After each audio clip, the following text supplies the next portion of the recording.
घरे न पशुणु चाल बाजिला भली आपण मान देखिए भविष्य में हजार हजार भूल हम जनइले एवं मान्यवर हाईकोर्ट में स्ट्रिक्चर देले आपण माने कौन प्रकार रूल को भायोलेट करंतु नाही। से जने गवर्नर मान सम्मान को तले पकेले मुंड तलू करेले। गवर्नर जो ऑर्डरटा करथिले चांसलर हिसाब रे सेकेंड सीनियर मोस्ट होउछंदी प्रोफेसर मिताली चेनारा जे कि वर्तमान पीजी काउंसिलर चेयरमैन अछंती। ये तेणु कि ये कौन कले गोटे कैबिनेट करथिले 16 की 17 तारिख रे सेटा को से माने 23 तारिख दिन नोटिफिकेशन कले बाई एवं तांको भी मध्य गोटे अमेंडमेंट आसी पारुची। से कथाटा मैं आपन स्पष्ट भाव में कहि रखुची से कोन वाइस चांसलर हबा पे अयोग्य।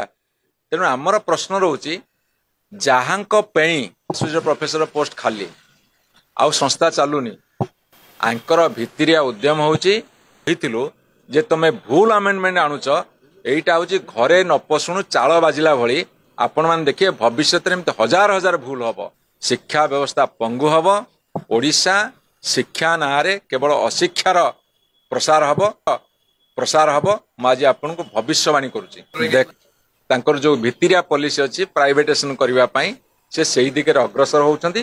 तार जस्ट मासे परे 30-40 दिन परे गोटे ऑर्डिनेंस आसिला बोली जने एडवोकेट जे पूर्वतन छात्र बाणीविहार सी हाईकोर्ट त्रुटियुक्त यूनिवर्सिटी अमेंडमेंट बिल से बिल आसला एप्रिल 4 तारिख दिन शेष है।